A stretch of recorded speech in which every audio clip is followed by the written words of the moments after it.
Well, good morning, folks. How are you? I hope you're doing well.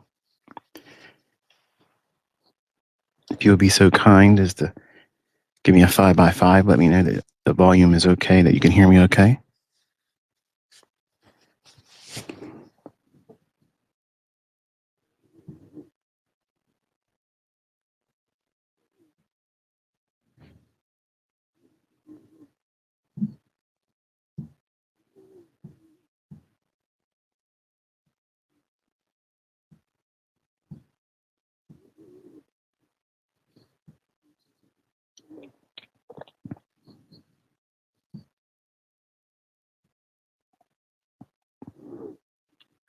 Awesome. Very good. Very good. All right. So it is a good morning. Um, we're going to talk a little bit about the market volatility and the coming conditions that we're going to be most likely presented with in trading. But get a little bit of housekeeping out of the way because I know some of you are just chomping at the bit, emailing me, sending me text messages and whatnot.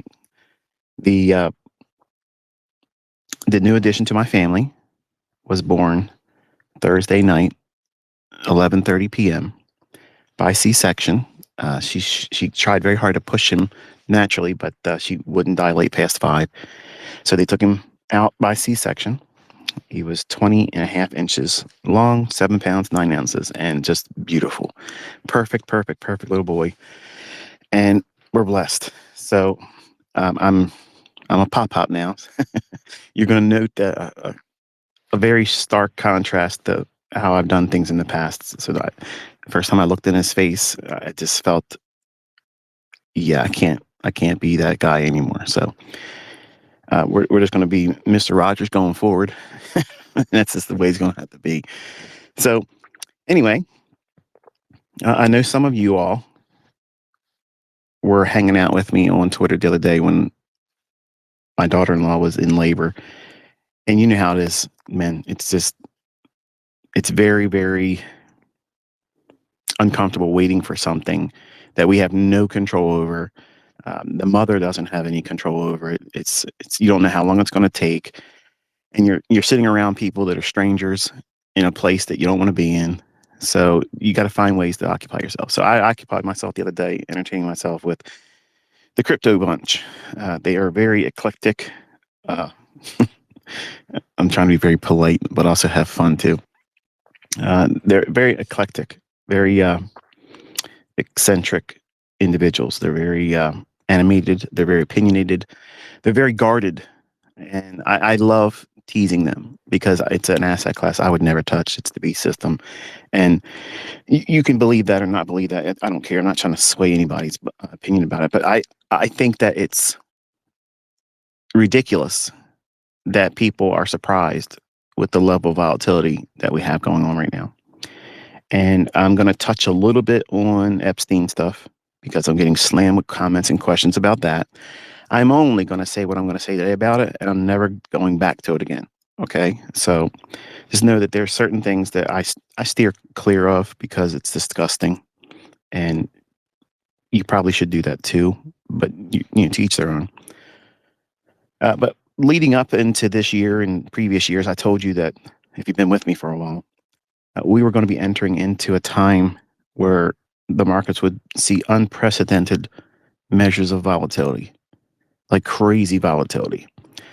And with that, obviously, comes with a measure of the community, not necessarily our community, but the community at large globally that are traders or speculators, investors.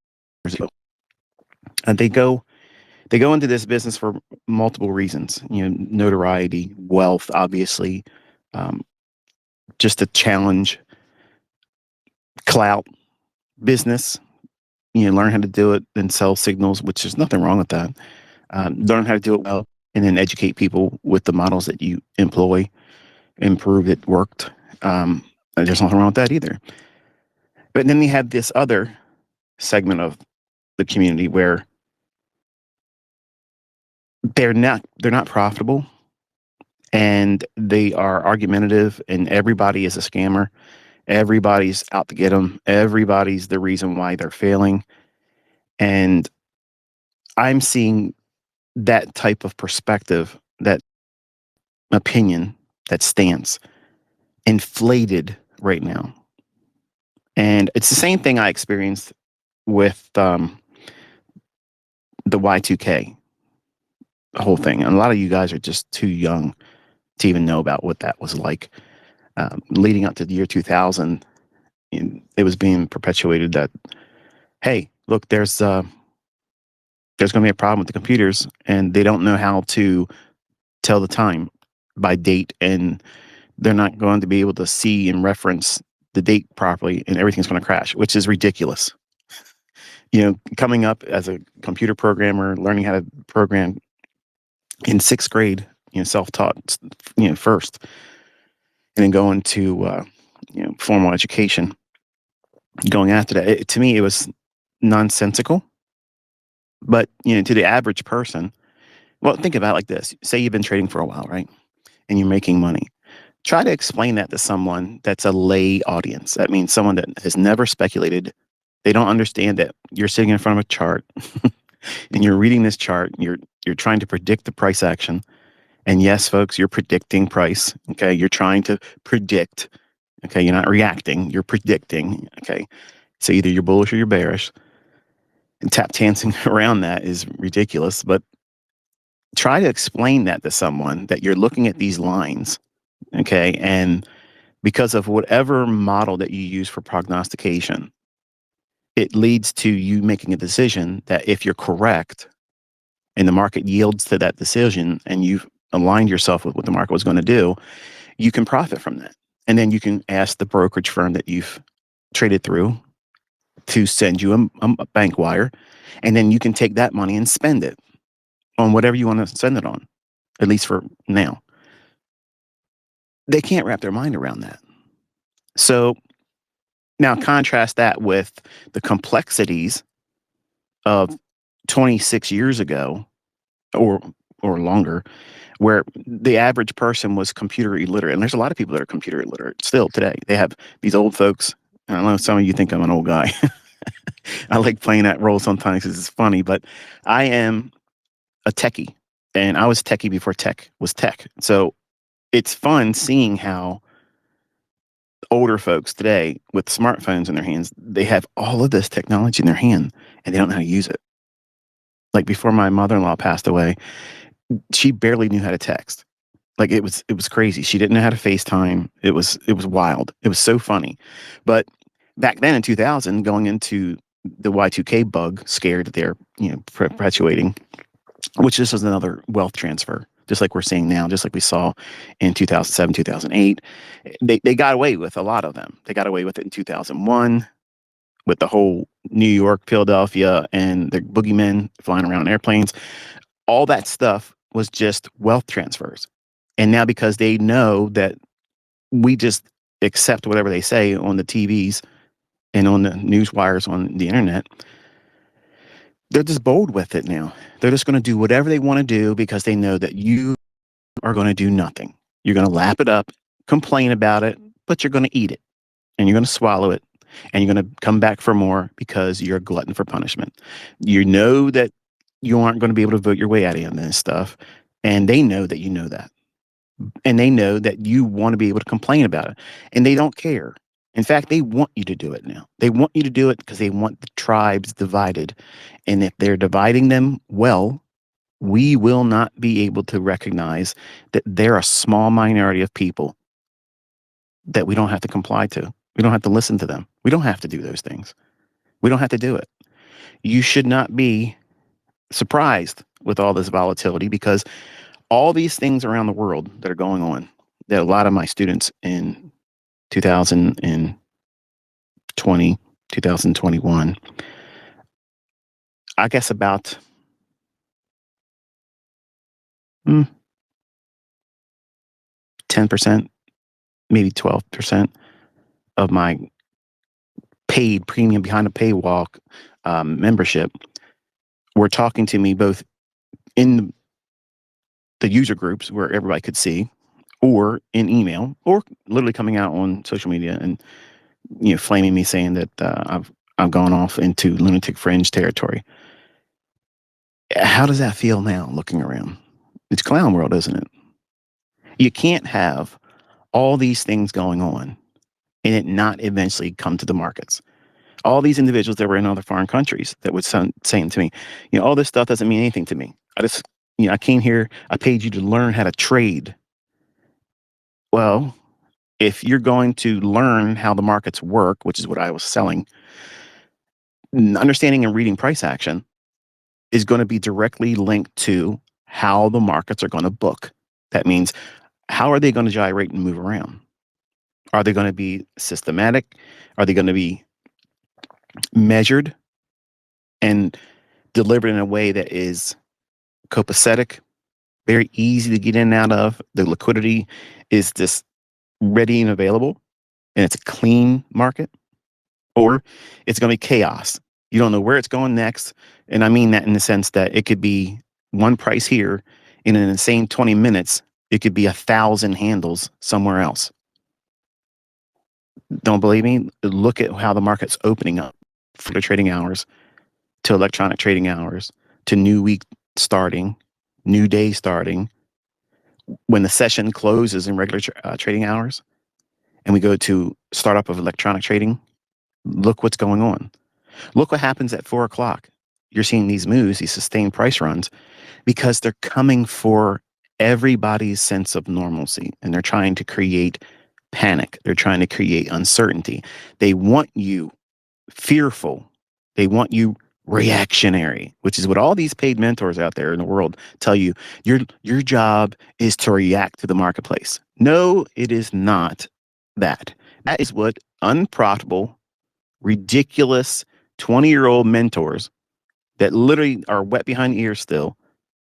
They have no idea what's going on. They have small taste of mediocrity, a little bit of money, just a little bit of profit. And suddenly they're mental giants. They're financial geniuses that everybody should sit with pen and pad listening to them bark about whatever they think is salient at the moment. It's nonsensical. And now we have all of these individuals that are unprofitable. They don't know what they're doing. They can't call price. They have no analysis concepts that hold up. They're coming out and they're crying. They're complaining. Oh, woe is me. The margins are too high. How can we make money with this?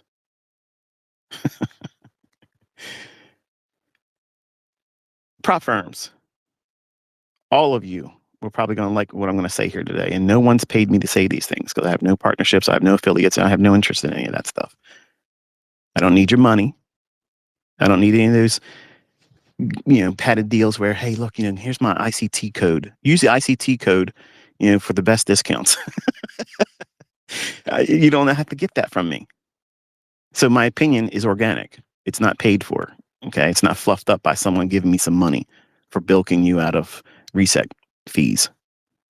But all of you that run those companies are going to like what I'm going to say, because I'm probably one of the biggest fish in this community of traders that is approachable. That means I interact with people.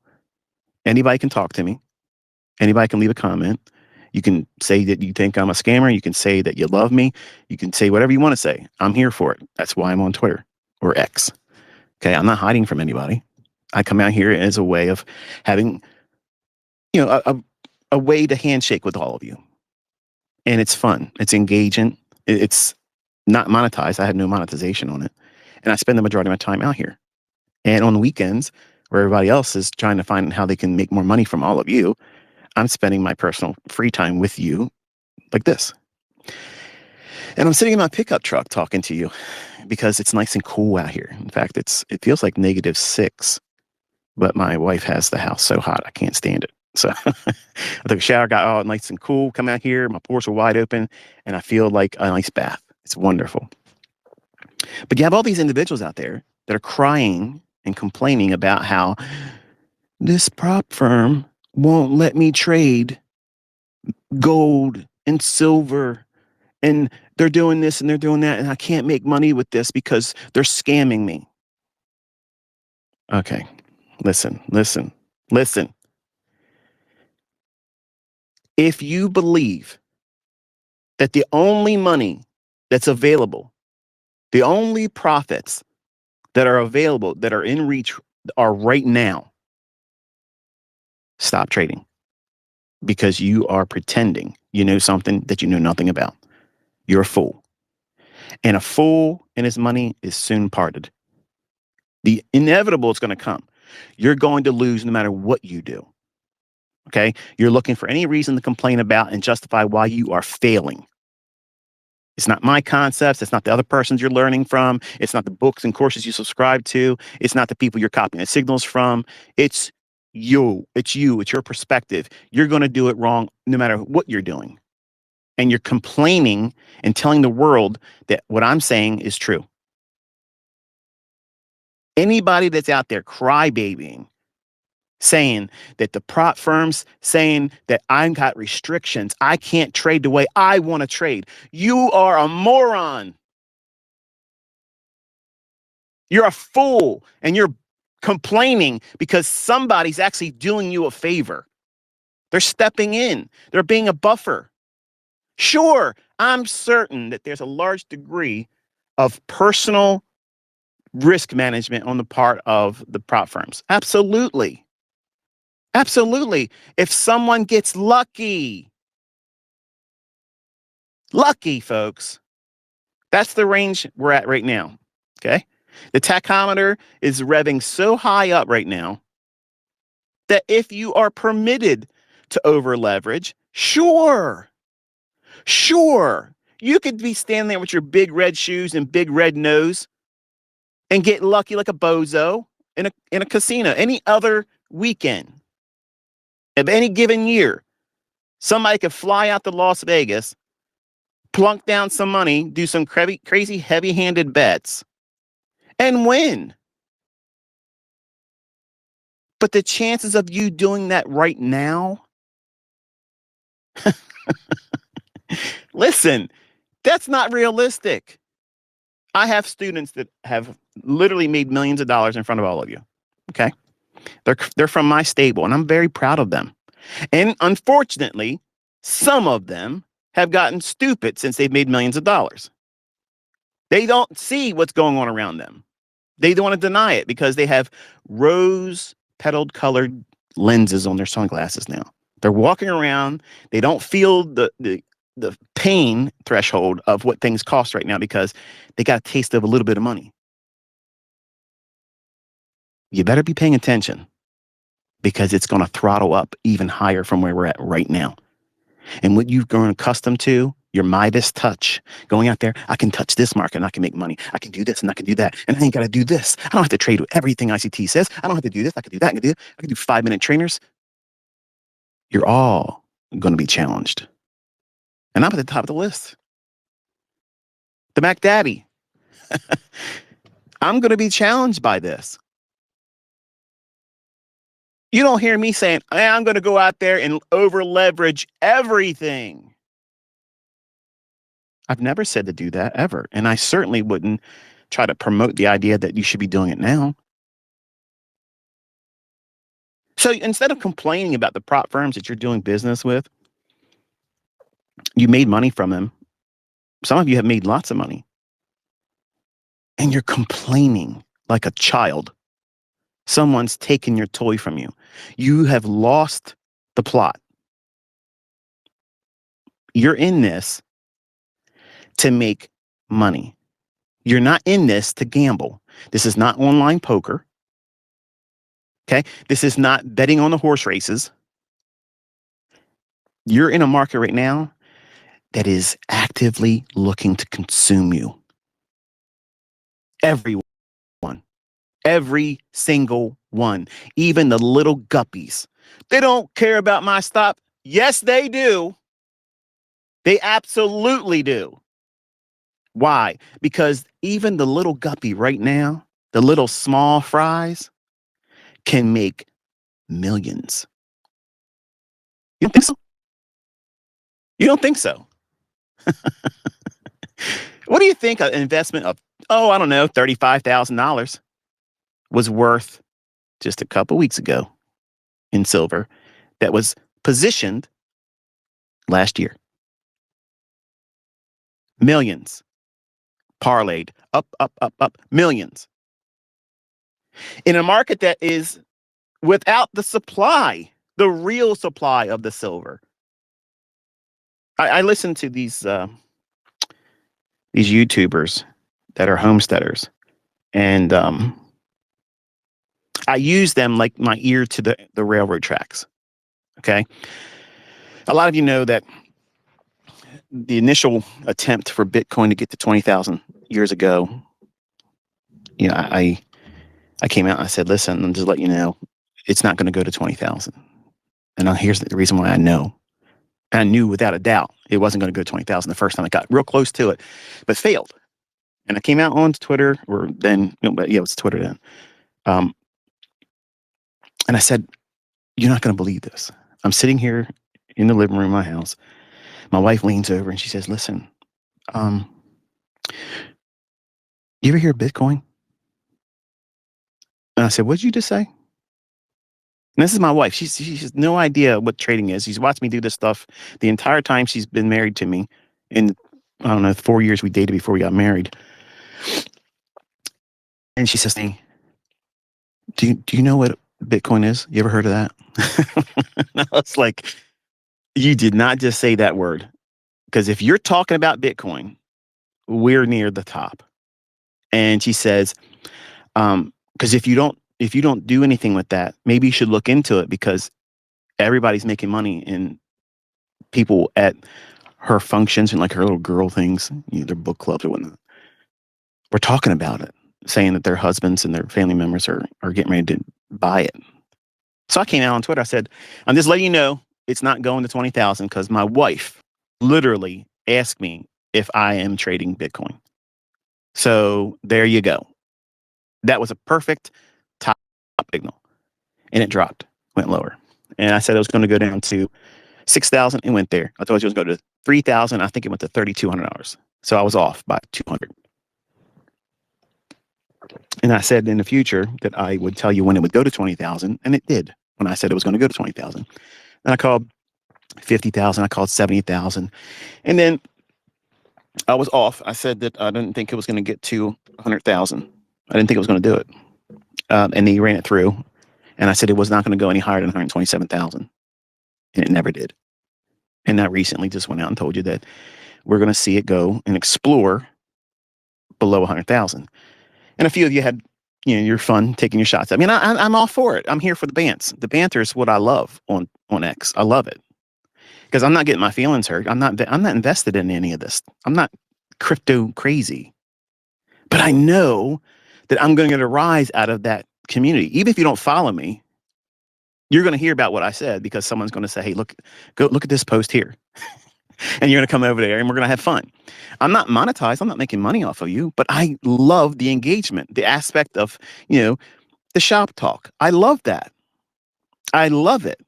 And I'm not trying to hurt anybody's feelings, but I know, and, without a doubt, some of you are going to take it personal and you think because I have a large following that I'm having some measure of influence that's causing these markets to go down. I'm not causing the markets to go up and down, folks. That's what I'm highlighting. The lunacy of some of you. You think I have sway over what the markets are going to do because I say it.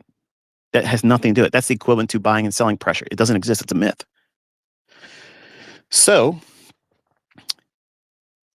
we have seen, obviously, Bitcoin drop down. And while my daughter-in-law was in labor, to entertain myself, I was making all these little facetious little posts online, crap posting basically, but having fun with it.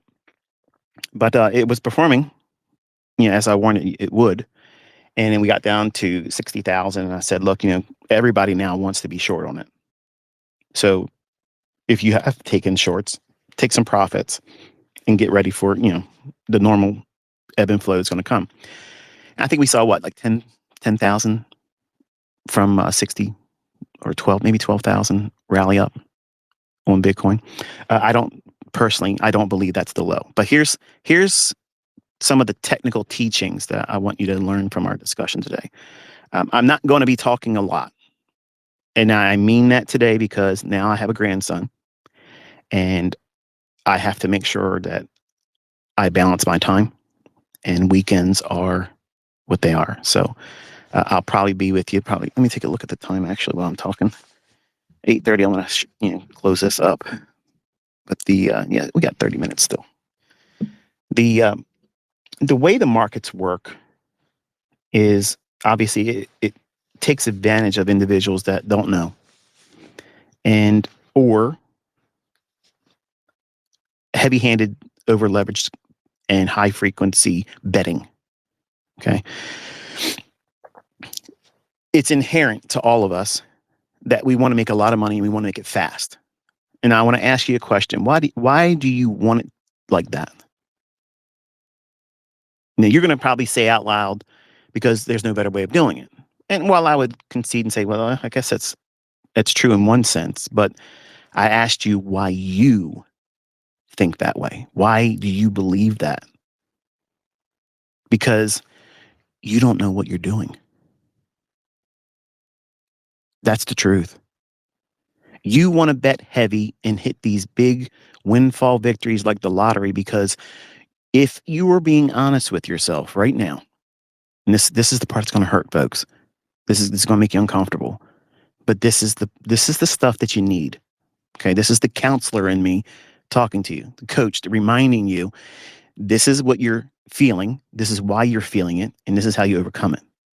This is how you improve. This is how you become closer to mastery of self. You're not going to master the markets. That's never, ever, ever going to happen. The only thing that you can do at the highest level and degree is you mastering yourself. Why do you want? Why do you live every moment, every single trading day? Why is every single execution based and hinged upon you being wildly profitable with the highest measure of leverage, and you want the maximum degree of price movement in your favor with the smallest potential stop loss? Why is that? Why is that happening in your mind? Why is your psyche linked to that right now? And why has it been like that since you started? Because you know yourself. You know yourself well enough that you want to get in here as fast as you can, get the bag and run, because you know if you stay in it long enough, because you don't know what you're doing, you're going to lose everything and more. And how will that feel if Carl asks you on Monday, so how you doing in that Bitcoin? You bought more when it was at 112,000. I just looked at it this morning on the ride in here, and it's under 70. My heart goes out to you. Prayers and condolences, while he grins at you. That's what you're fearful of. You know you want to get out of that rat race. You know you do. Everybody wants to get out of the rat race when they start. But the truth is, you don't know what you're doing. Anybody that knows what they're doing knows that that's the wrong way of doing it. Once you become focused in on a model that you've done plenty of back testing on, then you've forward tested by tape reading without even a demo entry. And then you demo traded it for months. See, we're talking about at least the minimum of a college semester before you even touch a demo account. Man, this guy's so full of it, bro. I ain't got time for this. Go back to McDonald's, Jack. Show up on time and get your McWage, okay? Because that's the mindset that you hold. That's it. You're not gonna excel in trading if you think that this ain't sound logic. Everybody that's become a millionaire out of my fold has changed their way of thinking and aligned it with this. That's how they got there, folks. That's how they got there. They realized what they thought, what they believed in the beginning, they discovered it was wrong. And they adopted what I'm teaching to you right here. Your perspective is directly linked to your many times unconscious, but for the ones that are mature and personally responsible, you're conscious. You're cognizant to the idea that you're too inexperienced to know exactly what you're doing. And you are reacting. Sure, you may know a fair value gap or a block breaker, but you ain't trading right when it forms. You're waiting for it to move a little bit more. I just need some more confirmation. I just need some more confirmation. If it could only just move 50 more handles, then I can trust it.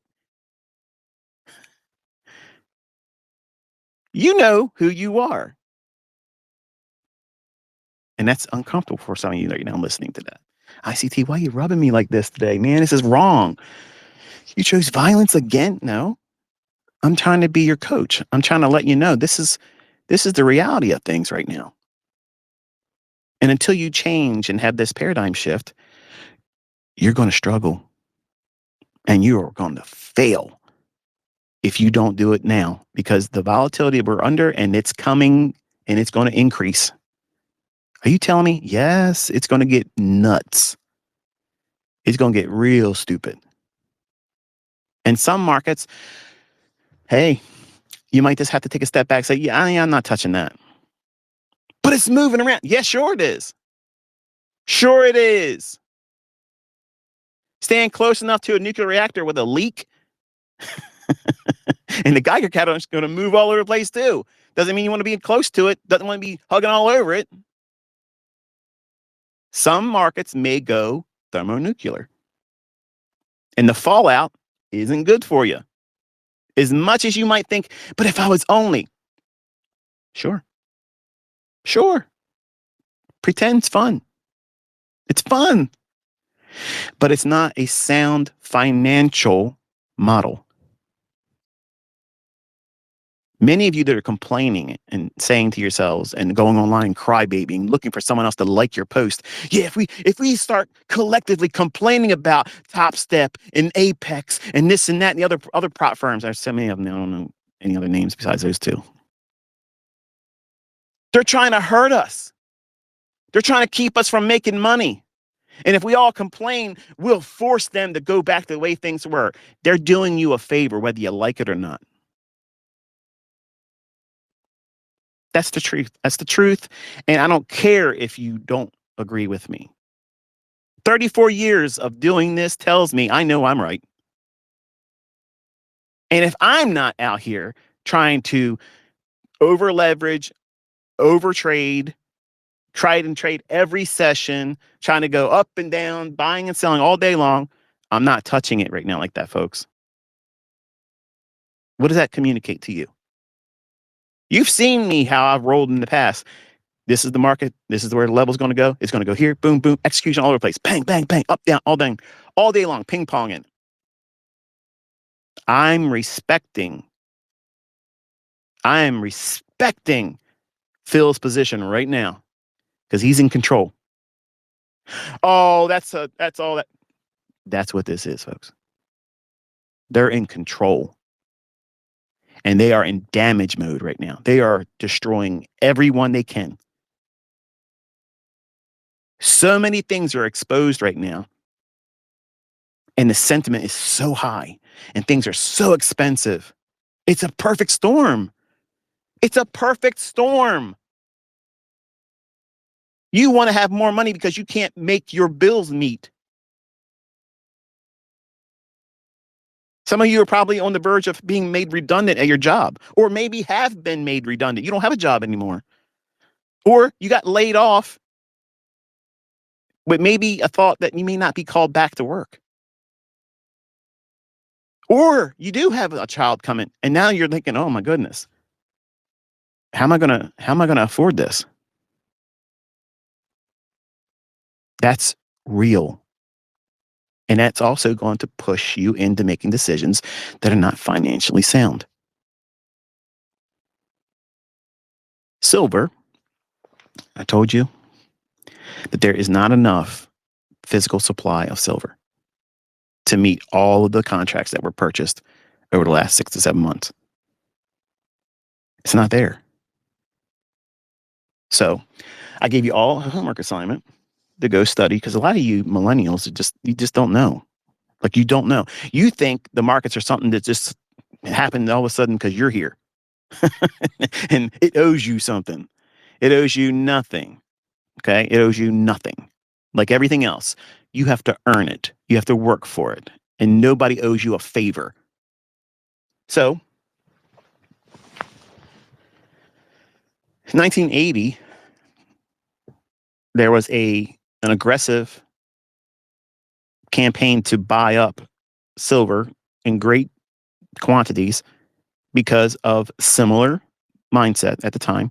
And just do a search on the Hunt brothers, okay? It won't take you long. It's a couple paragraphs and you'll get a flavor for what I'm talking about, okay?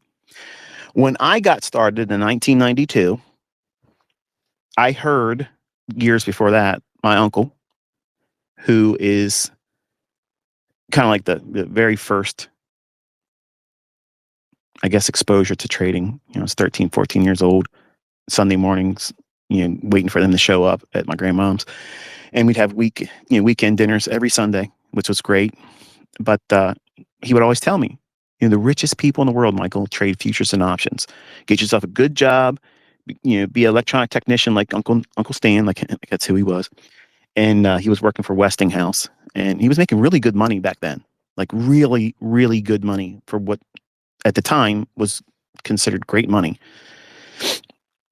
And he traded he traded sugar market, and he got involved because of the big runs that took place in silver. And he got involved with Ken Roberts the same way that I did, and many, like hundreds of thousands of people. We got our start in trading because of that cowboy guy. He used to sell insurance and whatnot and real estate, wears his cowboy hat and smoke his cigars and talk about how rich he is and how much money he's making trading 1, 2, 3 tops and bottoms. And I bought onto all that stuff.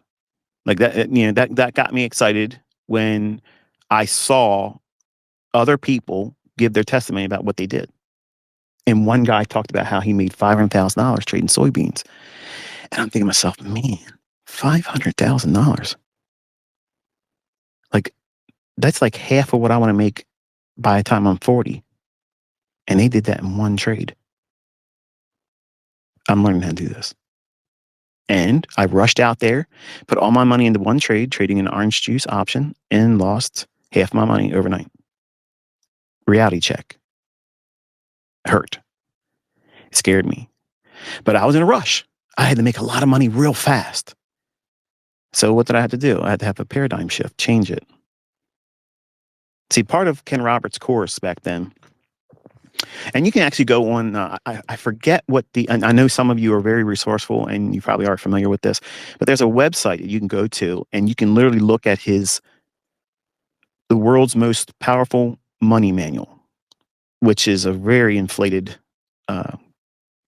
title for a book that doesn't really deliver on its title. But you can look at the PDF file of it. It's made available for free. And you can read it. Okay, it's very simplistic. It's almost like a grade school audience should be, you know, the reader of it. It's very infantile in its discussion. It's very simple. It's not complicated at all.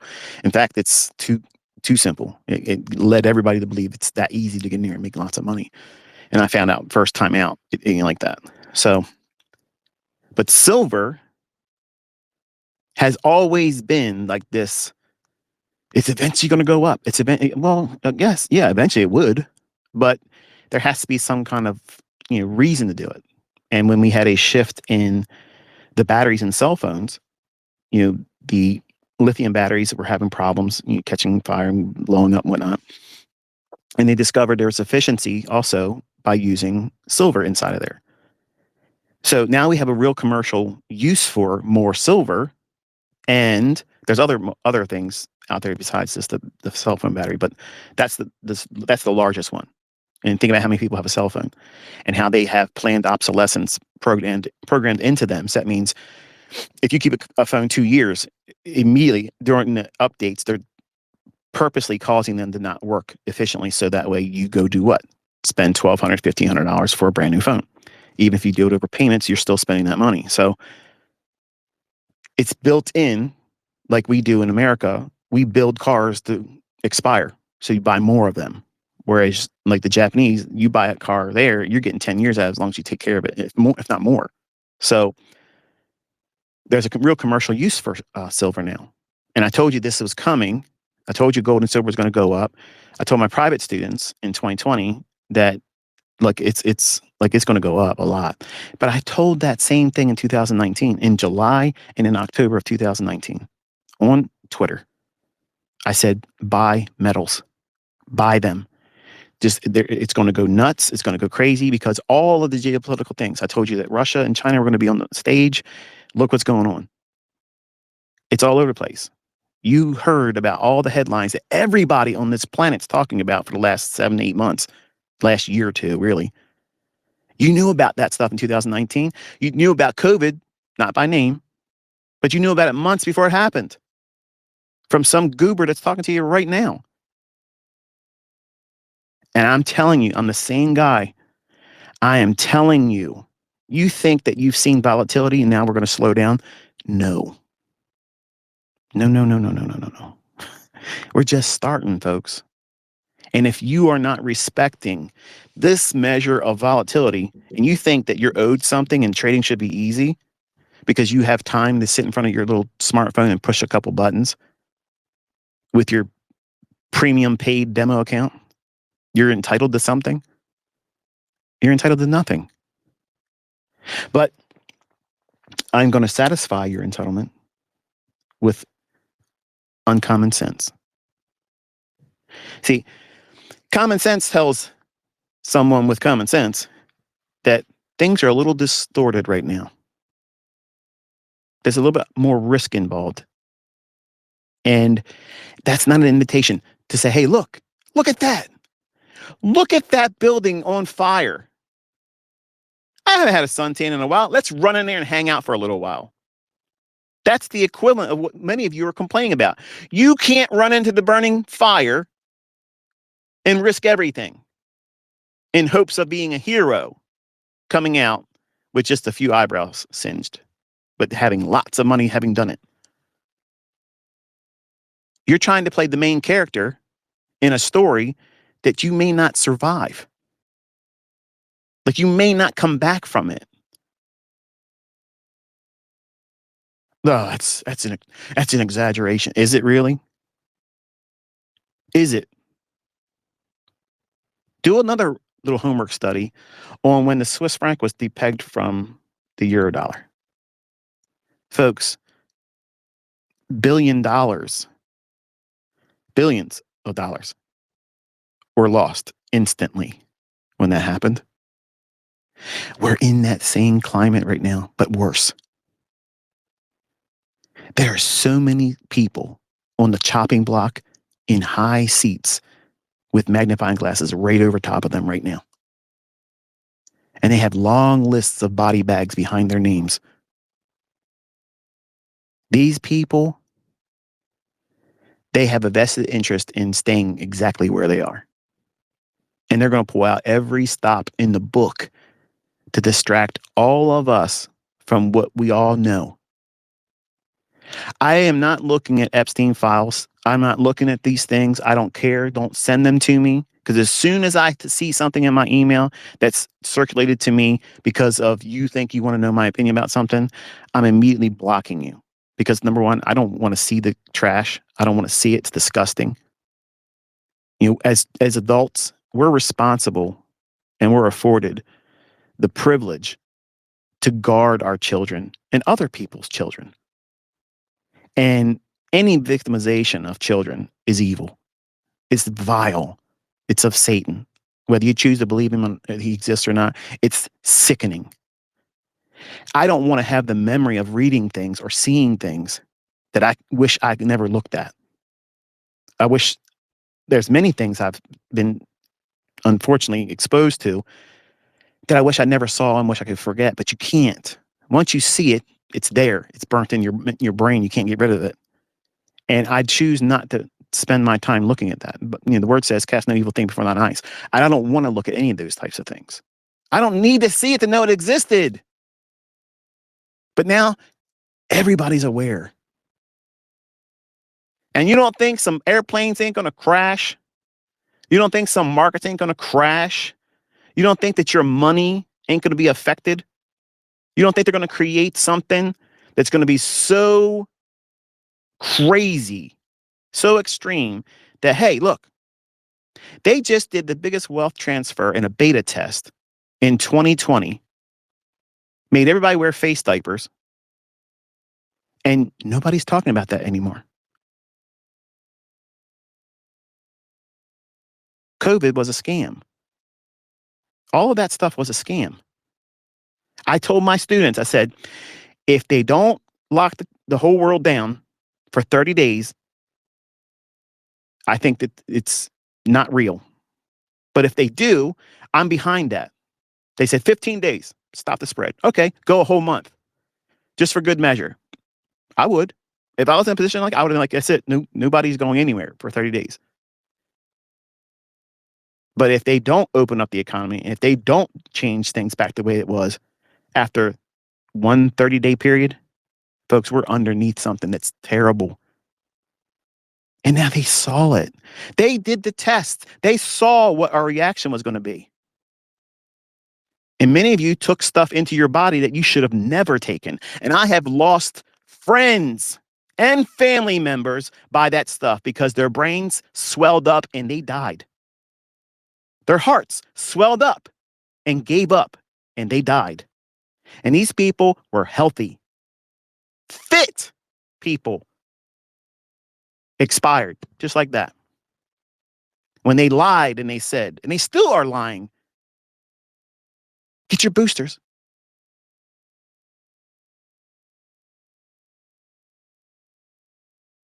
They promised you another one's coming. They promised you it was coming.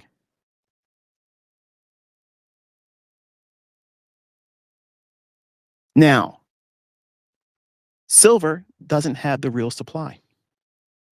There's not enough silver to meet all of those contracts. If they all want to be delivered to,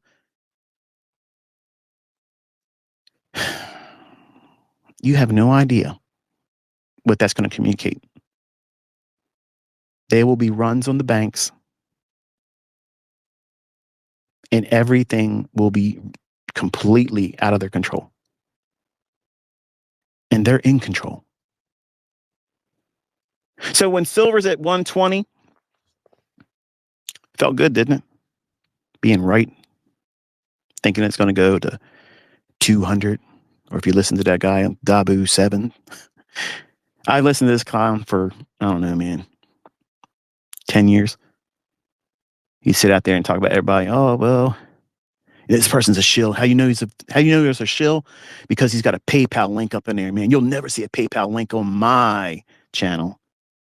He's out there begging for coffees. Buy me a coffee. Buy me this. Buy me that. He's running underground world news, but he's reading the news that everybody has access to. Zero Hedge is his number one go-to. And people eat it up. He's out there saying, silver 10,000. What? No, absolutely not. A couple other homesteaders I like listening to. Only because when they talk about the markets and they've been running, as soon as they start talking about it, it's the same thing. It's the canary in the coal mine. Like my wife was before Bitcoin hit 20,000 the first time. Don't get me wrong, folks. I love my wife, but my wife is not a trader. She's not astute when it comes to things that are financially linked to markets. She couldn't trade her way out of anything. She wouldn't know anything about it. But if she now suddenly has an opinion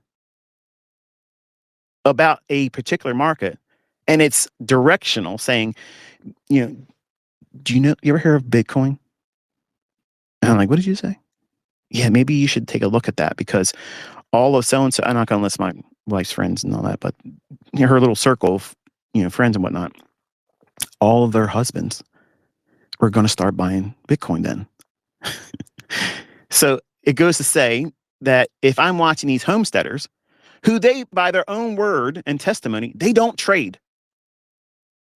They don't trade. This guy, Dabu7. Now, listen, I'm sure he's probably going to catch a little clip of this, okay, and get all bent out of shape and stuff, But listen, I'm only attacking your ignorance. I'm not attacking you as a person. You get your money how you got to get your money, I understand. But Justin Knight is who he is. He talks a good game. He talks like, we told you, we've been calling it silver this and silver that and do this. Dude, if you've been calling it and you're making ad revenue, why aren't you making millions of dollars? That's a shill.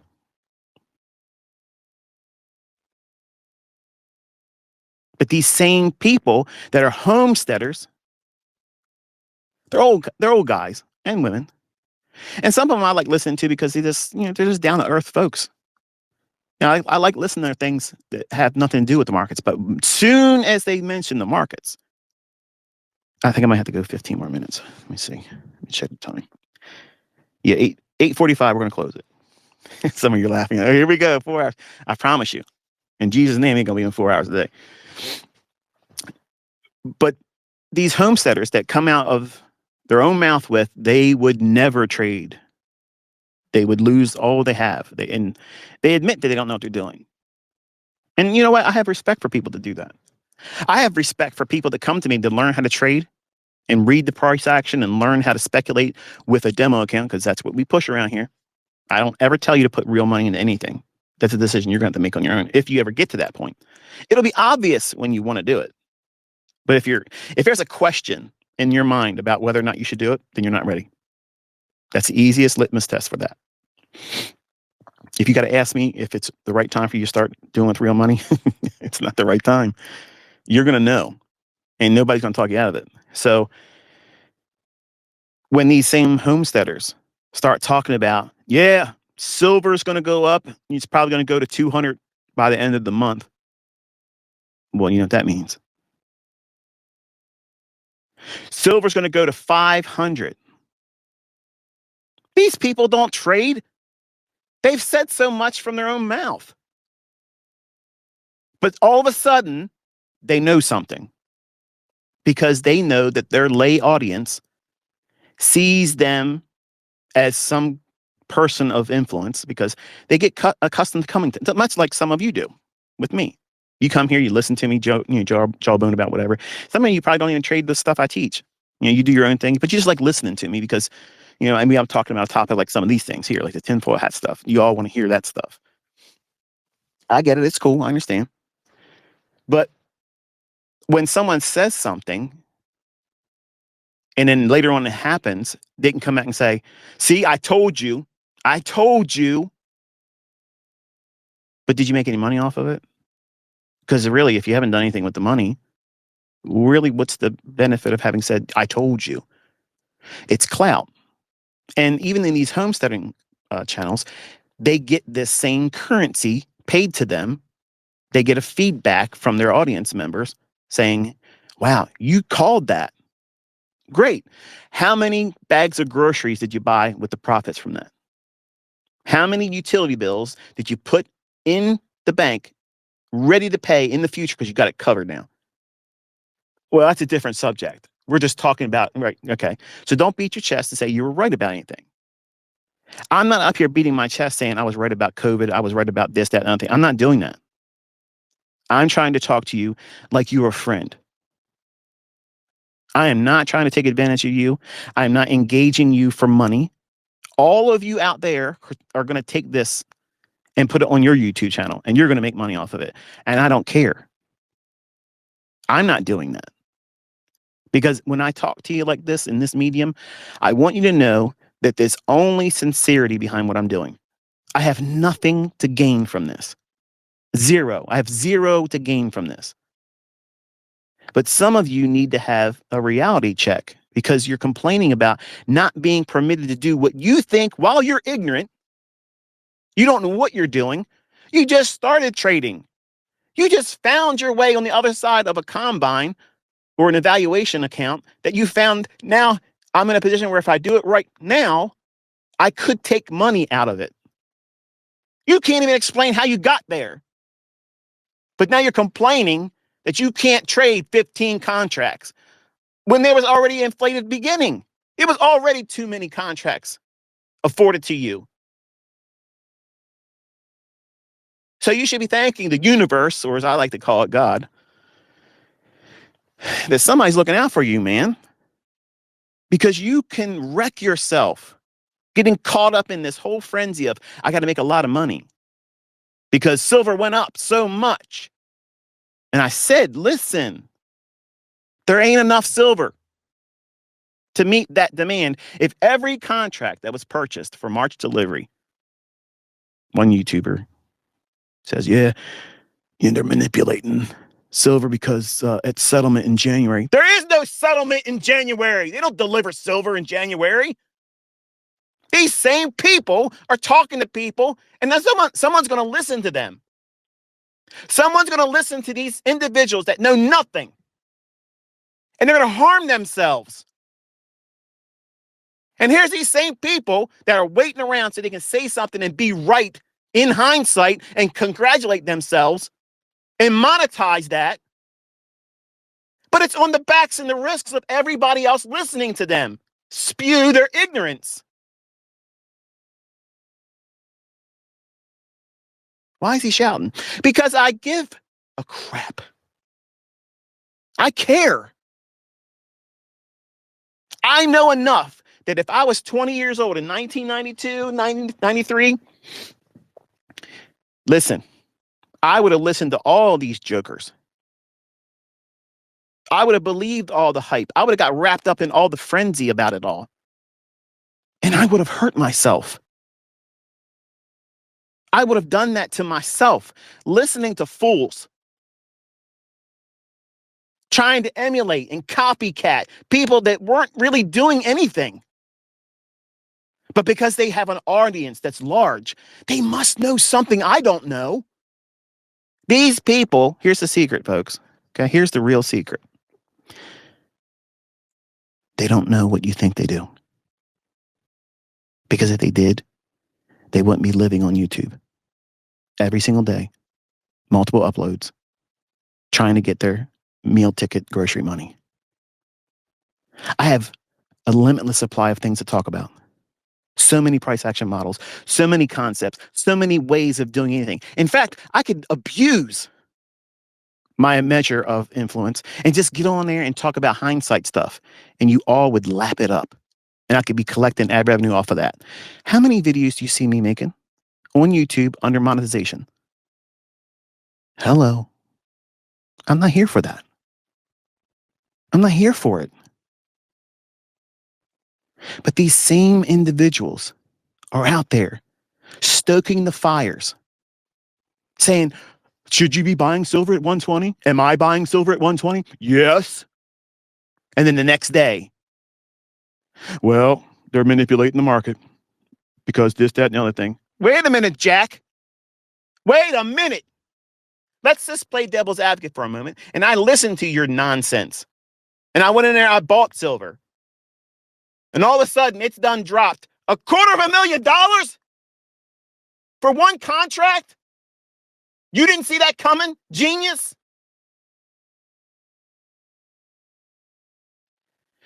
That's where we're at. Who is standing against these headwinds right now and still sounding like they have any common sense? Everybody out here has a voice on YouTube. Everybody has a voice on social media. Who are the ones that are telling you, man, listen, be careful right now? Who's beating their chest? Who's saying this, that, and the other thing? And how many things are coming true after they said it? Because that's the inventory that y'all need to start taking. We have a perfect litmus test right now. Perfect. Because if you don't know what you're talking about, woo, it is happening right now. You're getting exposed. You're getting exposed. The real scammers are getting exposed right now. What can they do? What can they say is going to happen? What are they calling before it happens? Hello? And there ain't nothing you can say against that. There's no defense against that. There's no argument. There's no, well, nope. Absolutely not. Because I'm going to tell you something. Let's say any of us took the advice of anyone else out there, and it was contrary to what happened in silver. Buy it, buy it up, buy it up. Bitcoin's going up, man. I'm buying it. 110, 112, 114. It's ready to go back up. It's going to make all-time highs. Really? It just had a haircut. Over 40% decline. Straight down, elevator to hell. Boom, just like that. Ride the lightning.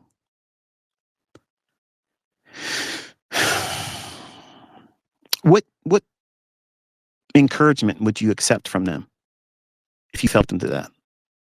What common sense could you see coming out of their mouths or on their text when they type it out on social media? What solace, what comfort would it bring you hearing anything from them at that point?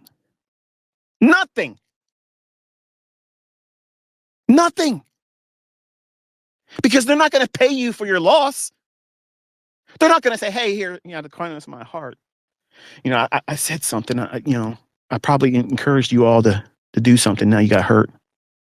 But they, on their channels, they backpedal and they say, well, they're manipulating, blah, blah, blah, this, that, and that thing. Dude, you need to be responsible. You need to be responsible and stop talking about things you don't know what you're talking about and abusing your influence, putting people in a position where they make ill-informed decisions in frenzy.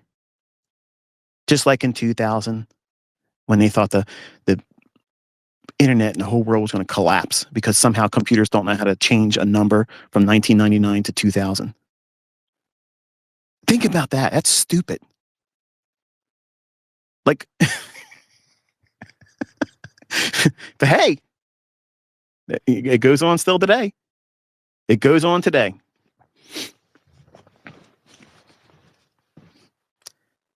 So if they don't have the real silver supply in hand to meet all of the contracts that were purchased for March delivery, pray tell, how could they get themselves out of a pickle?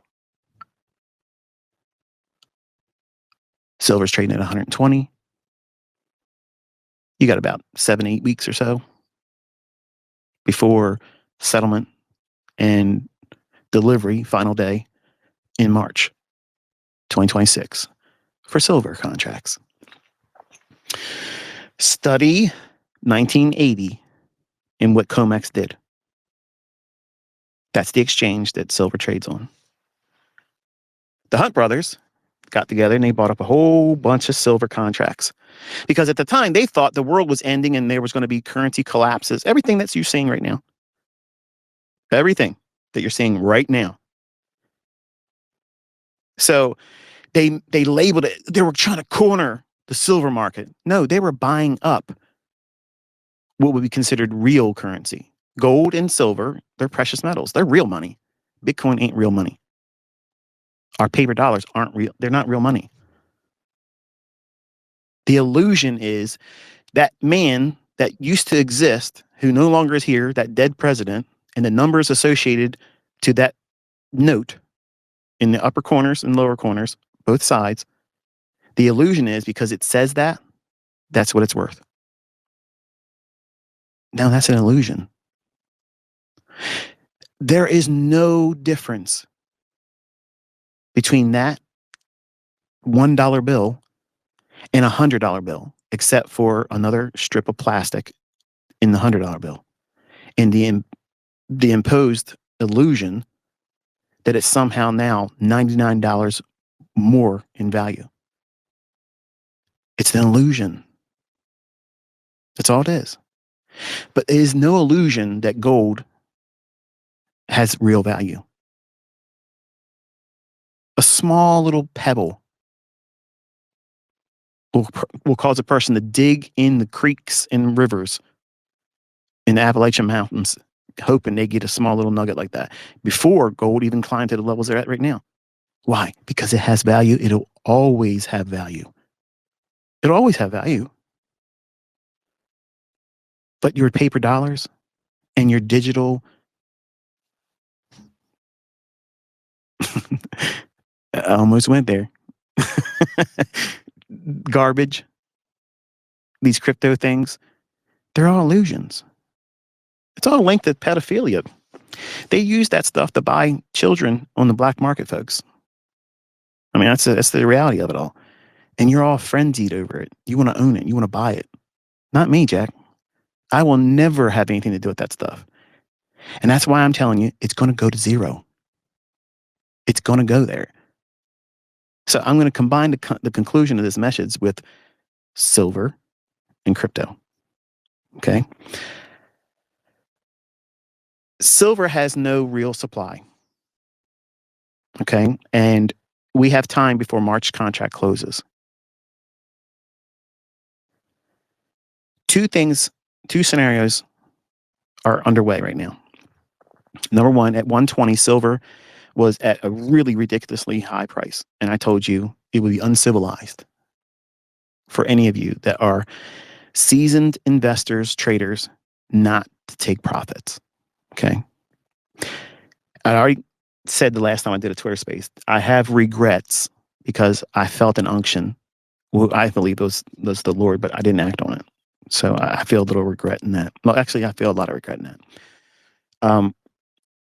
As a reminder, I don't regret ever not touching Bitcoin. You guys that are in crypto, you think I'm like butthurt over, like, dude, I have been in moves that just dwarf Bitcoin. Like you just watched one thing. I've been in these markets for 34 years. I've seen every year's mega trade. Think about that. Okay. 1994, 1995, I watched coffee do the unimaginable at that time. I watched the Japanese yen go vertical and then collapse.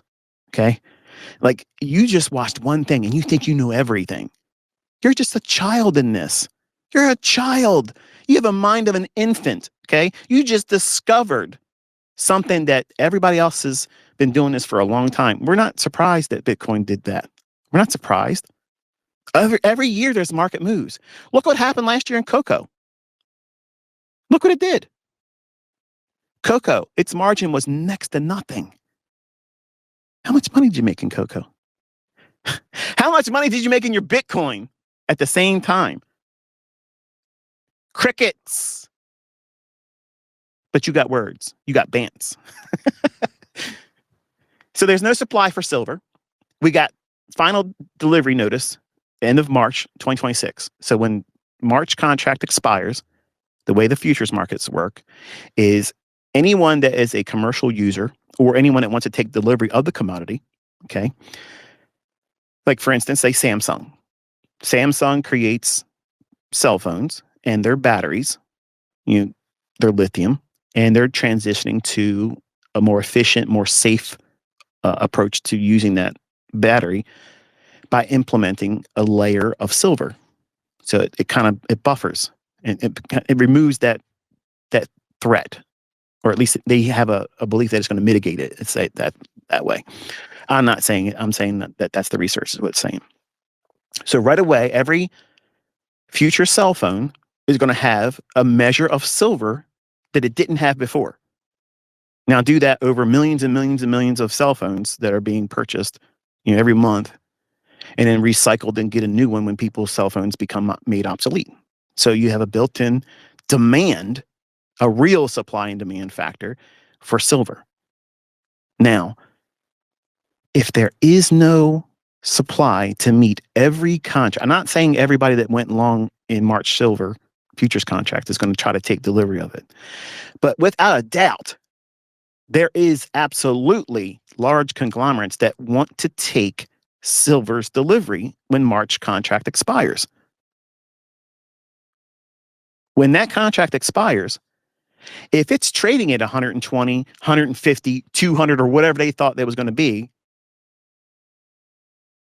with no supply, what has been done in the past, you're not going to have a history where you can see it being done. Okay. But this is what's going to happen. This is what they do.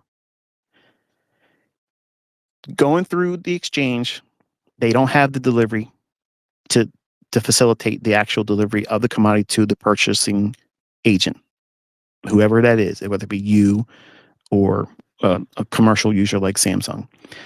What happens is they go to the cash market and they'll say, okay, we don't have the supply.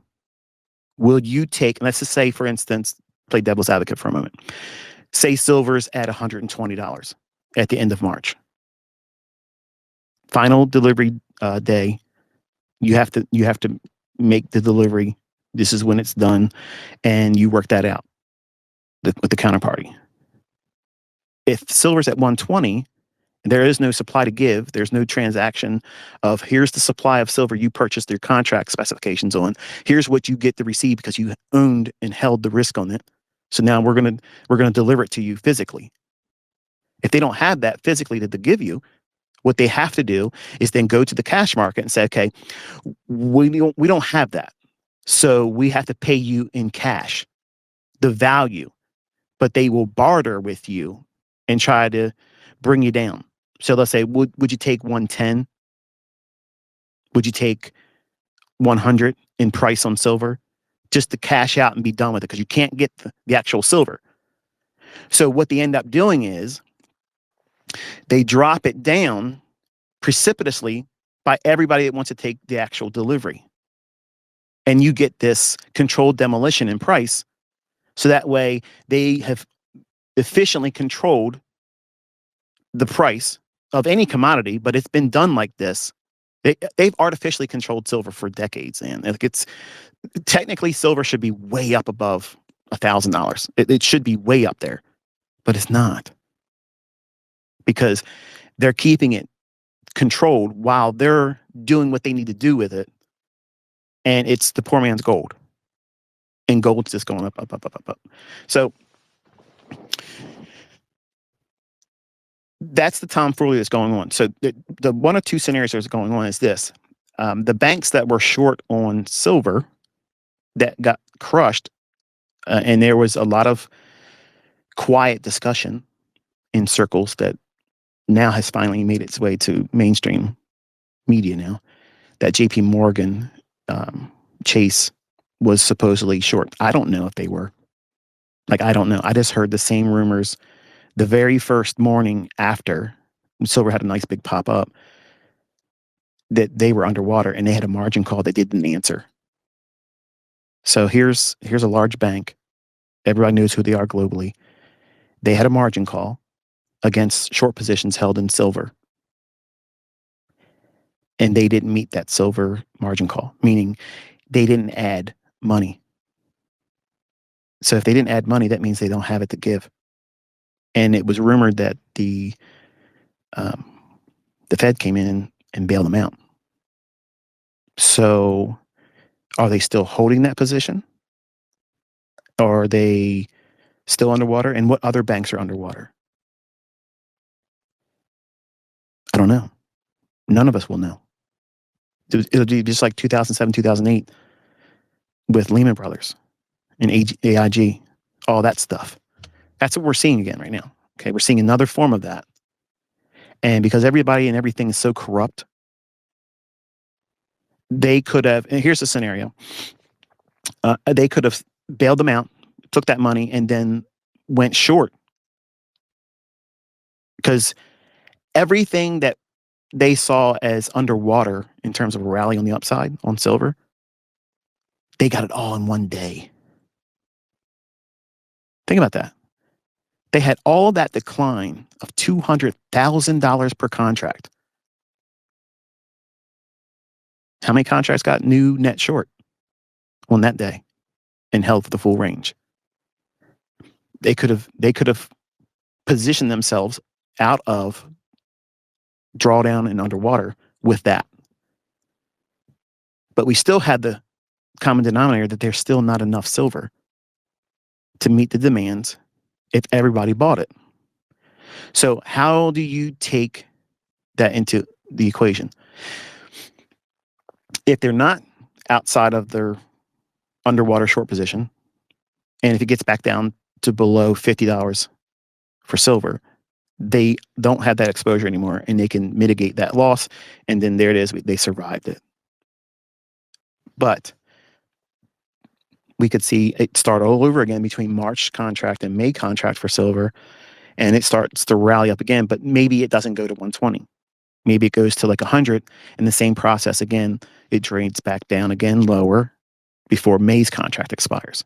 So when my students and other people contact me, I've had not brokerage firms, I've had financial firms reach out to me and ask me my opinion. And that's why I'm saying, like, you listen to me? Like, that's that's crazy. But hey, I'm honored. I'm not a name dropper. I'm not going to say, hey, so-and-so, this, that. But just know that I was taken back by that. But if they're asking for my opinion, to me, that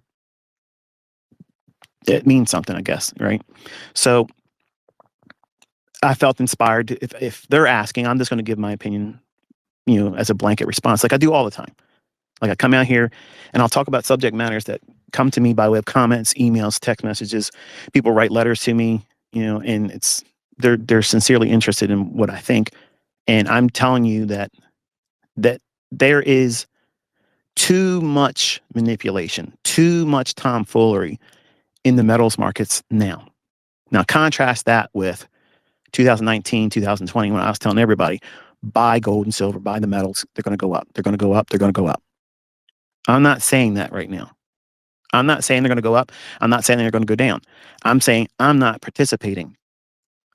So I'm removing myself from any of the risk that's associated with metals, because I am aware that as powerful, as precise as my concepts are, and as experienced as I am with them and the author of them, even with those quote unquote advantages, I cannot compete against them when they turn the dial and the switch and they want to send price wherever they want to go. And now they know that there's blood in the water. Like I'm reading people complaining that they're doing a micro on silver and they're blowing their account, and it's only one micro. Yes, Virginia, there's risk right now. Why would you want to be trading more than one micro if you have no idea what you're doing and you have too little bit of money? You can get smoked right now so easily trading silver. One micro contract could end your whole show.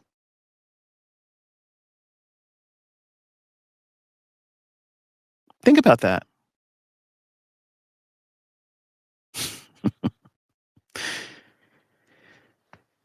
And it's going to get worse. It's going to be in every asset class, in every market.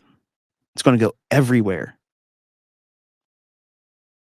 Right now, it's just metals. It's going to be in energies. Let it kick off in Iran. And you're going to see crude oil do something it's never done before. Let a tactical nuke fall in the parameters of Israel, like Ezekiel 38 and 39 literally describes, and the only way it could describe it in the vocabulary they used back then, as a homework assignment for you there too. What do you think that's going to do in the Middle East? What do you think the response of the United States is going to be if that takes place? You have never seen the weapons of war that's going to be utilized there, and they're going to be dropping all over the place. And oil is going to be sounding off like it's never done before.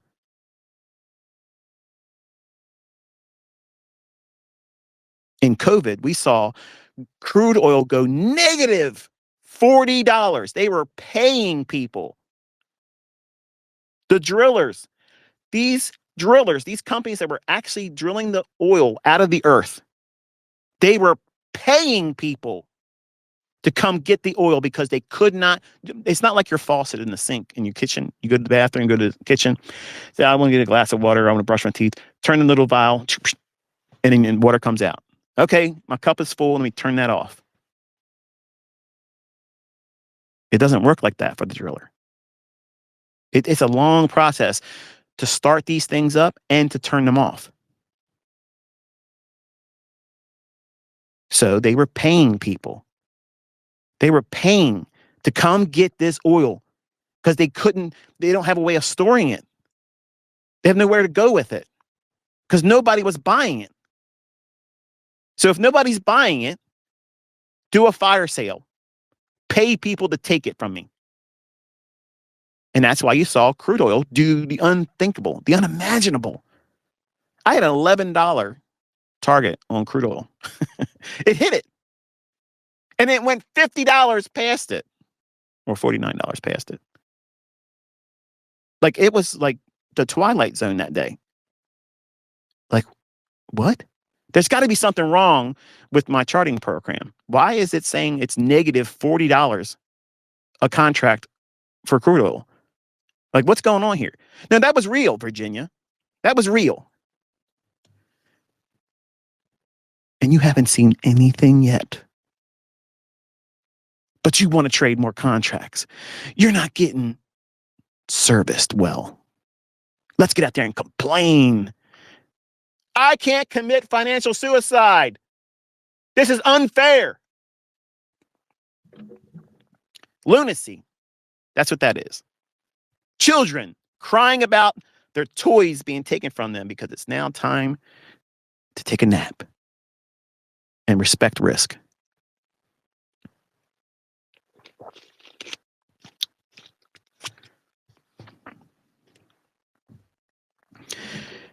There's a guy out there. I don't know his first name. I only know about him because I see people post to me whatever I say about Bitcoin. And, without any doubt, there's going to be a dozen people mention some guy named Sailor. I don't know who he is. I never even Googled him. I swear to you, I don't know anything about him except for his name keeps popping up. And apparently he's supposedly short, or he's not short, he's long Bitcoin. And anytime I mention anything short about it, it's like they pair me up against this guy who's trading billions and billions of dollars of this stuff. And one of these individuals sent me a post, or replied to me with a post saying, it's like a video clip, I guess, where he's saying, if Bitcoin goes down to this, that's great. I'm just going to buy all of it. Well, he's probably not telling you a lie. Maybe he's, let me ask you something. Maybe he's not doing what you think he's doing. We're in the age of deceit right now. Everything's corrupt. Everything's corrupt. And I've been telling my son, Cody, he has crypto. He's in, I know I'm gonna butcher the names. ADA. I think that's ADA. Cardano, something. I don't know what it is. He bought it like at near the highest parts of where it was. And he doesn't have a lot of it, but he has it where it's up in a premium price because he was chasing it. He has some Bitcoin, which he's still in profit in that, but he has all these other little things he bought that are no longer doing anything. And I try to tell him, I said, listen, son, I know. I know you want to try to do something where you can say, I did it and you didn't help me with it, Dad. And I went against what you said because I want to do something on my own. And young men think like that. And part of me, as his dad, I respect that. Like, I have a lot of respect for going at it on your own steam. Man, that's commendable. It's admirable. But in this case, it's stupid. Because I know enough to know, even though I've never touched crypto, and I never would. I would never do it. I know enough to know how these markets are designed. Let's say it that way, okay? And because electronic trading, and because they're coded and they run algorithmically, whether you choose to believe it or not, if the markets exist 10 years from now, you're all going to be hearing everybody say the same thing. It's just, it's an algorithm. It's the way it is. You're still going to have to know when to buy or sell. How liberating is that? It doesn't remove the respect of you knowing what you have to know to do it well, or you lose. But so many people, they just want to say, no, it's not that way. But he wouldn't listen. And I told him, I said, listen, take your profits. You're at 120,000. Take your profits. Like, be done with it. I'm not saying go short, but let it pay you. Just do that and wait for a new opportunity. It'll be obvious because you'll be no longer linked to it emotionally and psychologically and monetarily. See, you've married the vein. When the gold rush was going on in the early ages of America, gold miners rather, they would go out and they would panhandle in the rivers and streams of the mountains looking for gold. And because they may have found a little bit of gold in one particular area, they would stake their claim and say, this is my area, nobody can touch it. And they would shoot you if you got near them. That idea of only looking there and believing it was always going to be there if you just stay at it long enough, that's called marrying the vein. The vein being the gold mine vein, that you're going to keep getting more blood out of that vein. And the blood would be gold. Well, Cody made a little bit of money on the up run. And as my own son, he said, Dad, you told me that Bitcoin wasn't going to go above 100,000. What do you say now? I said, it's not going to go higher than 127. So yeah, I'll say this. I'll just say it. Okay. You guys can take it and eat it up how you want to eat it up. I have a lot of influence. And I think that because I was the biggest voice that was kind of like always consistent about not wanting to be a part of it, it wasn't going to do it. And when I said it wasn't going to do it, and I was going to delete my channel if it did, well, there's a real good reason to shut me up, because I've been telling everybody how to beat these guys. And look at them. They ran it above 100,000, sure. But if it's rigged and it's a Ponzi, they're not going to keep pumping it up there, because that just prolongs their payout. This stuff's been around for like 11 years or so, 13 years. Because I knew the guys in 2015 that were doing a little live stream. They invited me to it. And they said, listen, instead of trading Forex, why don't you trade Bitcoin? Just buy one Bitcoin. Just buy one of them. And I was like, ain't no way. Ain't no way I'm doing that. Because back then also, you had all these bucket shops. You couldn't trust the people you were dealing with. And they would take your money. It was scams all over the place. So when they went from just using it on a black market for doing things that you wouldn't want to be a part of, to now, well, let's just put it out there in the public and fleece them. Look how effective it's been. How many billionaires do you know? How many billionaires do you know in Bitcoin? And contrast that with how many people you watch get wrecked in Bitcoin. And you don't see a problem with that? Because when I told you, when they were putting together a futures contract for Bitcoin, it's owned. And they will control everything about it. And it'll do the same thing and go the same path as a pork belly did. Pork belly? What is this guy talking about, pork belly? Pork belly is where if you eat bacon, bacon's like a main staple. It's its own food group in America. It's not all that great for you, but people eat it. So the idea is a pork belly is the part of the pig or hog that they cut out, they process in heavily salt, and they freeze it for a long time. And then they take that out of cold storage and they produce what we know in the grocery stores as bacon. It used to have a contract that was traded on, just like eggs used to have a contract. And it was so thinly traded, the open interest was just not worth keeping it. So it just went out of trading. It doesn't exist on the futures market anymore. Eggs was only traded around Easter time. Like if you wanted the perfect seasonal tendency, right before Easter or what we call as a Christian Passover, or in Judaism. I'm not a Jew, but the idea is that eggs would go straight up parabolically, and you had an easy every single year winner trade. It was 100% strike rate. It never not happened. It always happened. So they say, okay, it's pointless to have this. Let's just do away with the egg contract too. Okay.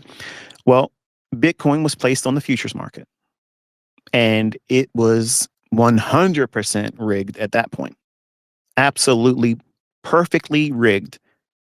And even then, I wouldn't touch it, because there's a fundamental reason of why it was created in the beginning, why I won't touch it.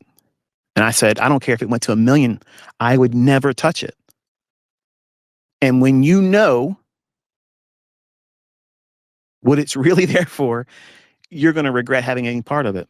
I don't care if you made any money on it or not. You're going to feel filthy having done it. And people are now starting to learn about it. They're starting to learn about it. Okay. So I believe what you're going to eventually see, you're going to wake up one day and Bitcoin's chart on the daily is going to look just like Luna. What? It's going to look just like that. It's going just like that, man. But there's more people in Bitcoin than there was trading in Luna. There's a whole lot more open interest. There's a whole lot more suckers. And you guys are all willing to die on this hill against an old man like me that has no faith in it at all. And you think I'm just, spreading fear, uncertainty, and doubt. I'm an Elmer Fudd. Bro's talking our language. Let me explain something to you. There's no need for Luna to have a controlled demolition. It wasn't that much in it compared to, and by contrast, the same open interest that's in Bitcoin. So it can just drop down to zero expediently. And that's exactly what you saw. It's just like, done. No escaping it. You can't get out of it. It's not tradable. You're just getting zeroed out. Because there's so much open interest in Bitcoin, it has to operate like this. Has a meteoric rise. Drops down. It's the end of Bitcoin. It's not going to go to 100K. I'll delete my channel if it does. Wow. Let's run it above 100K. And just for good measure, let's pump it up a little bit more. Okay. But it's still a Ponzi. So why didn't it go to 1 million? Why didn't it go to 150,000? Why didn't it go to 200,000? Why didn't it go to 250,000? Why didn't it go to 500,000? Bro, you don't understand. It's part of the standard. It's part of the cycle. You are a sucker. You literally believe the crap. You believe the crap they've been spoon feeding you. You believe that. You married the vein. See, you don't understand. I am not linked to this in any way, shape, or form. I am completely objective. I don't care where it's going to go. I don't lose money. And I don't care to make money off of that one instrument, because I have other instruments in my repertoire. I got other paintbrushes I can use. You got one. And all your hopes and dreams are on what that one paintbrush can do for you, because you're so ignorant. You're brand new at this. You think everybody that's made millions of dollars trading other markets because crypto did what it did, everybody else is stupid. And all you cryptomaniacs think you have it all pegged. You know everything. That's the sign that you have bought hook, line, and sinker. And you will buy it until it goes to zero. And then you're going to all be crying the blues when it zeroes out. But it can't do it like Luna. So what does it do? Has that big run up. Doesn't go to 127. Why did you say that number? Because if it's running on the same thing that other markets do, hint, hint, nudge, nudge, it can't go 30% of a new football field length, 100 yard. 100,000 to 200,000. That's a full 100 yard. If it can reach 30% of that, it's likely to continue. Because I know it's a Ponzi, because I know we are in the times that we're in, there's no reason for it to keep going up. They want to bilk everybody. They want to rook everybody. They want to take all the wealth and take it from everyone else and put it in their pockets because they're going to crash everything. They told you this. They told you this, folks. And they gave you a deadline. They have to have it done by 2030. People that have been paying attention, we've known about this for 15 years. And some of you laughed. Oh, you nutsos, you conspiracy theorists. What conspiracies are left unproven now? What is it? What's left? UFOs. The government came out and they showed videos of it. Hellfire missile hitting it, blows it into pieces, and the pieces that break off follow it. It doesn't land. It doesn't crash. What is that? I don't know. It ain't ET driving in its version of a Tesla, that's for sure. The government wouldn't lie and fake a pandemic. They wouldn't steal an election. Where's the proof that the election was stolen? How about in Georgia, they're coming forward and saying, yeah, well, there's tens of thousands of votes that, we mishandled it and should have been done like this, blah, blah. They put it out there, but nobody's getting widespread coverage of it. But they released it. Why? Because you're so distracted with the Epstein files. This stuff is disgusting. Nothing to see here. Move on. There's going to be no arrests. Nobody's being prosecuted. What? What in the world is that? Here's what's going on, folks. Okay. You're at the stage where they do everything to cause you to be enraged, where you can't trust anything and anyone.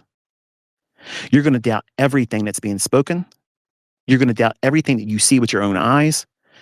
This is 100% control being implemented, but they have to tear it down psychologically first.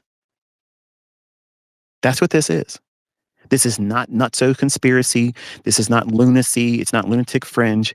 This is someone that's ahead of the curve talking to you. I'm telling you, this is exactly what this is. And when you understand the grand scheme that they're using, their playbook, you can see it coming miles ahead.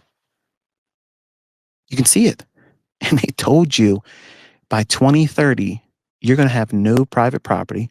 You're not going to you're not going to be allowed to have it. You're not going to be allowed to have a combustion engine vehicle. You won't be able to buy one, that's for sure. That's what their aim is. And if you have them, you're going to be taxed every year with it. Just like there's some of these, they're trying to do a bicycle tax. What fossil fuel is being used there? Oxygen that they're going to start taxing, I'm sure. They're going to find a way to tax it. Breathing tax. They print as much money as they want and give it all these countries. Come up with all these reasons. We got to study the effects of transgender on amphibians in this country over here. $15 million. What? Nonsense. It's nonsense. They're literally laughing at all of us. Look at what we're doing. Look at what we're doing. You can't stop us. You can't do anything to us. And we're going to continue doing it. And how's that make you feel? Who are you going to vote for?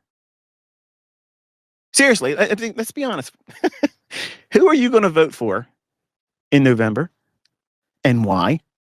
What is the person that you're going to vote for? How are they any different? What are they going to do to make better your life, your children's lives, the economy? What are they going to do? Nothing. There's nobody standing on this stage in any party, in any country that's going to fix this stuff. They're not. They're all positioned. It's checkmate, folks. Whether you like it or not, that's where we're at. All the pieces for decades have been moving around, shifting here and there perfectly. They tried castling. It's now no longer effective. It's still checkmate. And nobody wants to admit it. Nobody wants to see it for what it is. You can't vote your way out of this. Period. It's coming. There's nothing you can do to change that. Period. The only thing that you have control over for this little bit of time left is to make your house ready. Get yourself the things that you need, that you can afford, and don't risk what you have. You're not out here trying to get rich overnight. If you haven't paid attention, they're changing things so that is not easy to do anymore. Can it happen? Sure. What's the likelihood of all of you doing it? Not likely. Well, this is depressing me. Why even go to your channel and watch your videos? Why should I even worry about back testing? Why should I do this? Because I might be wrong. What? What did he just say? I might be wrong. I could be wrong. I haven't been for about 10 years. But I might be wrong. I might be wrong. It might go a little bit further than 2030. It might. But I'm acting in a manner where it might not be 2030. It may be sooner. So what I have, I don't want to risk it. I am not putting myself in a position where I could potentially have a large portion of my net worth affected by it. I don't need to do anything anymore. Nothing says, Michael, you better get out there and trade the markets or you can't make your money. I don't need, clearly, I'm not in here living off of YouTube revenue because the way this works, folks, here's how this works, okay? You make a video, you put it on your YouTube channel, and you beg people to watch it, and you promote it, and you push it, and you link it here, and you link it there, and you tell people, link me to everybody you know. Share it. Subscribe to my video or my channel. I never do that. I got 2 million people on my channel. And 99% of the comments that are left are from people that are not subscribed to my channel. So I don't do things the way you think I would be doing them if I was living off of that channel's income. What do you think the income would be if I was pumping out constant videos all the time or multiple channels? Or how about this, ready? If I wanted to make money, I could easily just do a mentorship. Ain't happening. I could put all of your mentorships out of business immediately. Immediately. I'm not trying to hurt anyone. And some of you think that I am a villain. And I'm not. What color's my hat? What color's my hat? I've been talking to you the same way from the beginning. I told you what was coming. I had people come at me. There's been campaigns put against me, making up stuff, lies, tearing me down, going after my personal life and my family. And they themselves get exposed as unprofitable in a court of law. And I got their existence in my hand. I could crush them right now. And I won't. Because it's not in my character to do that. It's not in my character to do that. I didn't come out here to do those types of things. I come out here to teach and share something. Because I knew that what I was gifted with was so much better than everything else out there. And nothing can come close to it. But my flesh said, don't give it all. Don't give it all. And honestly, I wrestle with that every single day. Every single day. And the more I've seen over the last decade of how people have taken my stuff and lied, said it's something else, and it's not, because nobody can come out with proof of it. They can't even collect the bounty that's out there. They can't even do it. You would think, listen, if it's copycatted, then here's the book, here's the original source, the name that it was copied from, and here's how he teaches, how he does his stuff. Is exactly here. It is in print. It's in video. It's this person's stuff. It doesn't exist. But because they know that you have the attention span of a gnat, and if you say a lie long enough and loud enough, people will believe it because they're generally lazy on social media. Well, if this person said it, it must be true. What? That's why I tell all of you, don't believe anything I say. Don't believe anything I say, whether it be things outside the marketplace or the things about how price is delivered. The things I've taught about price, I tell everybody the same thing. Don't take anybody else's opinion. Don't believe because I said so. Don't believe because I can go in there and do executions and get perfect entries and exits. Just they're absolutely beautiful. Their mastery, their artwork.